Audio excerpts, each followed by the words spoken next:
September KC wheat up 30 1/4, 703 1/2. September Minneapolis spring wheat 18 1/2 higher, 923 1/4. August live cattle up 5 at 122.12. Live cattle for October up 7, 127.27. August feeder cattle up 7, 158.25. September up 17, 161.97. August lean hogs up 130, 107.50. October up 147 at 89.50.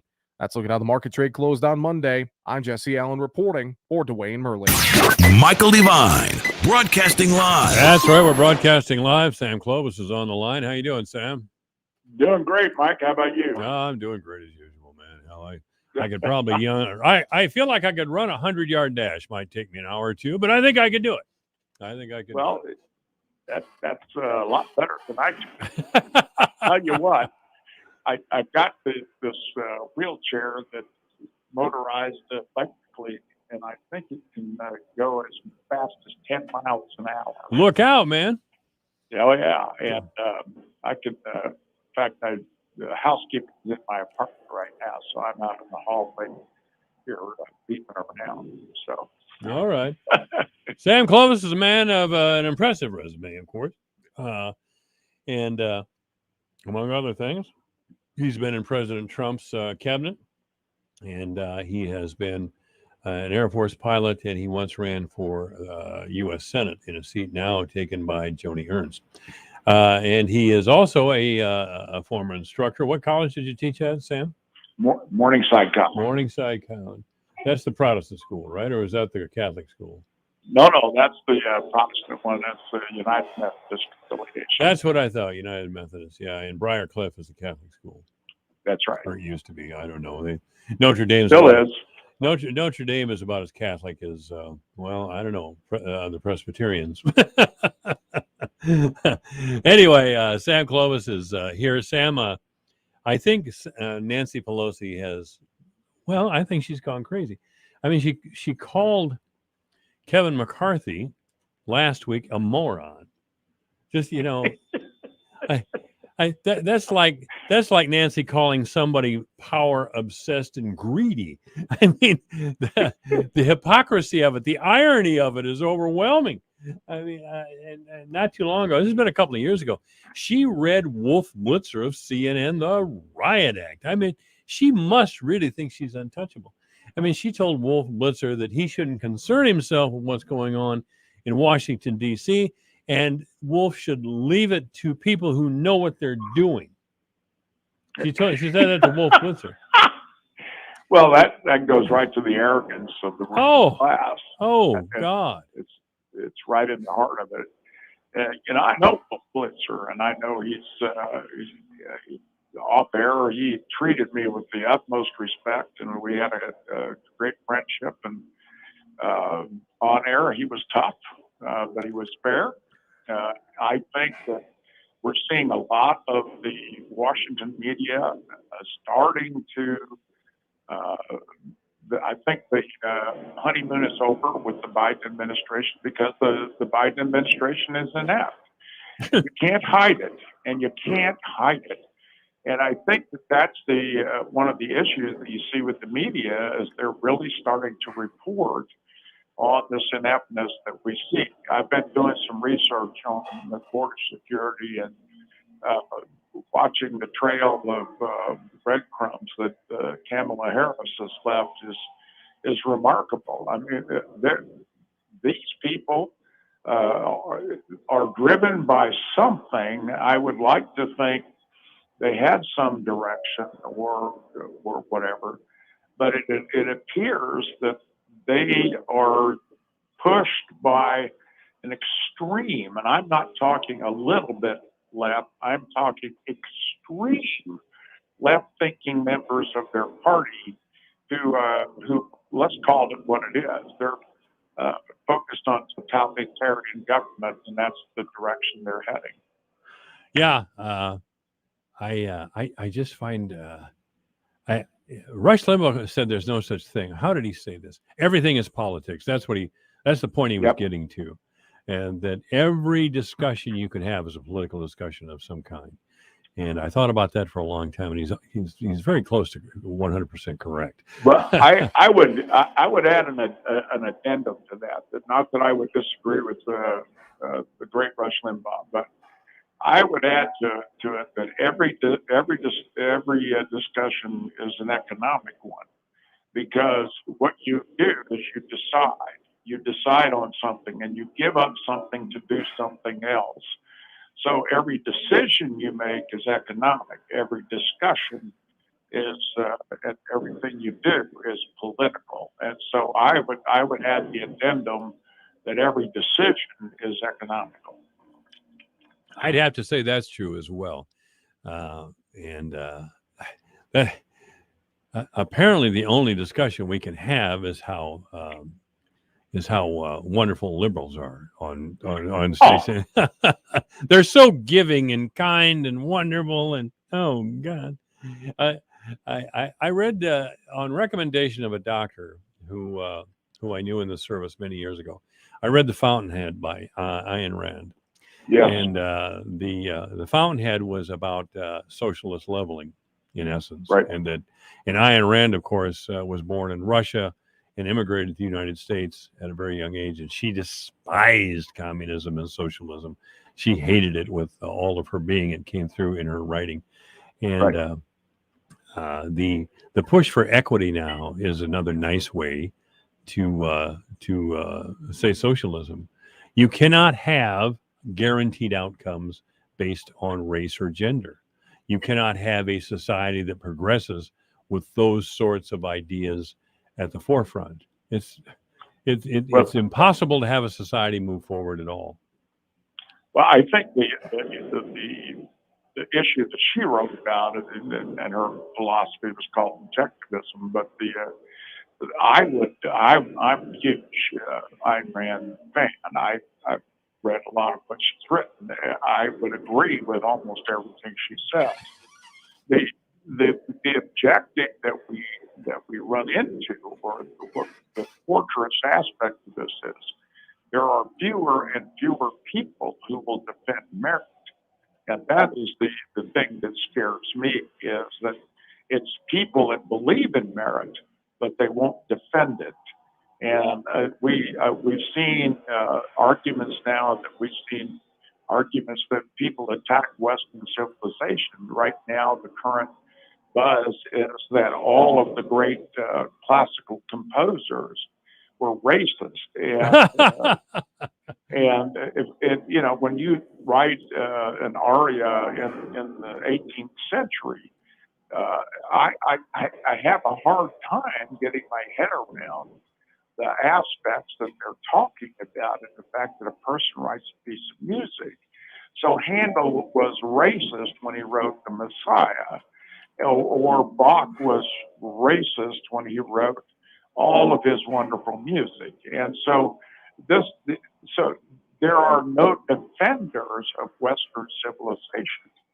One man that did defend Western civilization in Iowa was Steve King, and look what happened to him. I mean, he got pilloried and then discharged. Because if you defend Western civilization, if you defend American history, the real American history, true American history, you are a racist, because it is a society that is dominated by white people.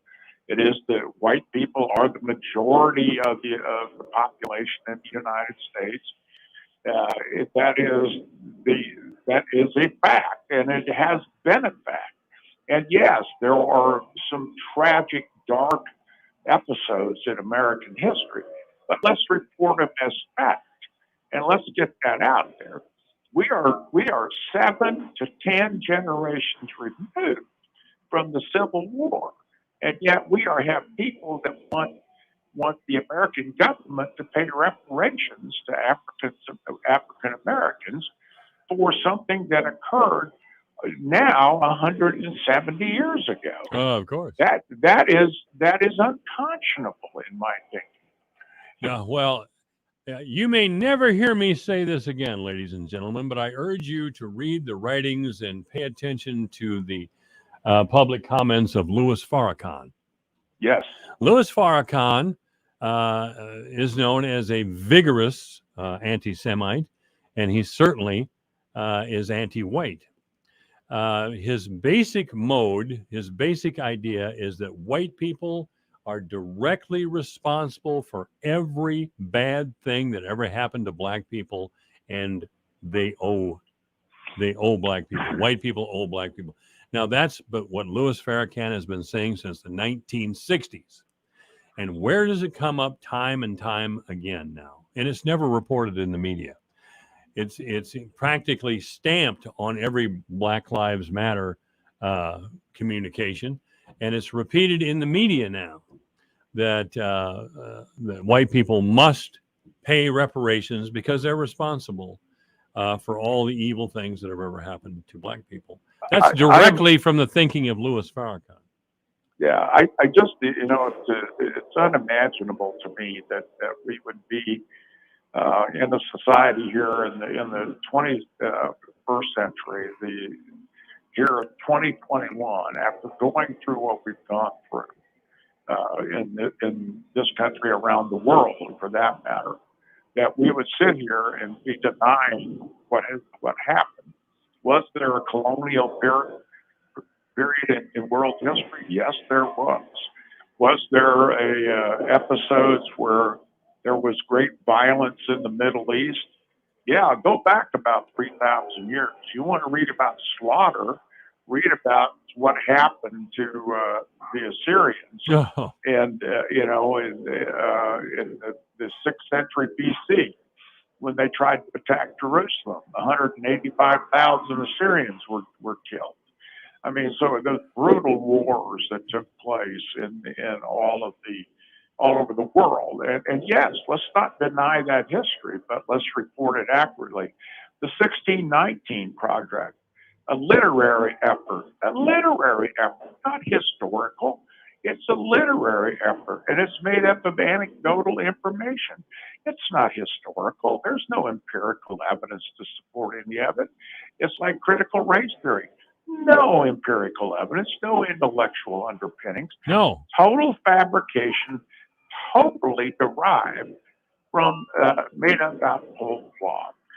Well, critical race theory is a political document. I mean, the founders of some of the intellectuals, so-called intellectuals, of critical race theory were motivated because they didn't believe that progress was moving forward fast enough for black people.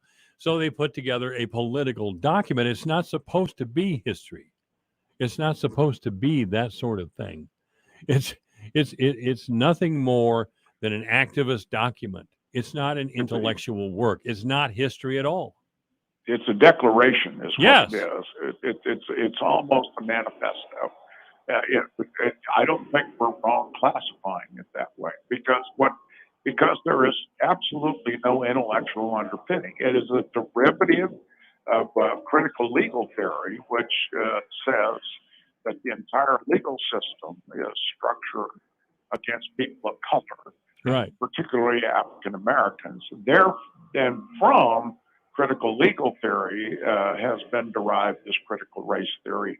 I think there are other aspects of this that not mitigate, but I would say abet this notion of critical race theory. And that is radical liberation theology. I think there are aspects of that have influenced this as well, which goes back to the government being responsible, because if the church can't get it done through charity, then the government becomes the left hand of God and then becomes the instrument of redistribution. That is, again, something that is a derivative of the 1980s teaching of most of the clergy of the Catholic Church. Sure. And again, we're not making this stuff up, people. We're not making it up. You can look it up. That's right. And it really, if I'm beginning to think we have a hugely uneducated population. Really, these rebellions, this activism, they aren't led by students as they were in the 60s. They weren't motivated by the educated classes. Most of these people in the streets, and they're mainly white people, having a job, or they have, or they're Walmart employees, or something like that. And I'm not trying to take a shot at people who try to make a living the best that they can, but the fact is, this is not the intellectual classes that are out there constantly protesting and breaking up Des Moines City Council meetings. They're just troublemakers. They just love to see themselves on TV or on the radio, or be heard on the radio or something. They're, they really have no idea what they're protesting other than evil white racism, and they couldn't define it if we asked them, frankly. Well, I think that's the issue. If you were to push back a little bit, and because the immediate reaction, if you push back, if you were to get in, let's say you happen to meet someone on the street, and you were, or let's say you were in a coffee shop, and someone engaged you in conversation, and this came up, and then they were advocating for Black Lives Matter. They were advocating for critical race theory, and you push back. The immediate reaction would be emotional and violent. It would not be intellectual and calm. Oh, no. It would be emotional and violent. Well, again, because they have nothing. There is nothing they can say that would be a good argument for the critical race theory that they so adamantly advocate. Well, it's a disgrace. It's just it's so intellectually dishonest and twisted. I'm amazed that it's gotten this far, but it's gotten this far by people just screaming the same thing over and over and over and over again. Racism and sexism, and you people over there are racist, and on and on and on.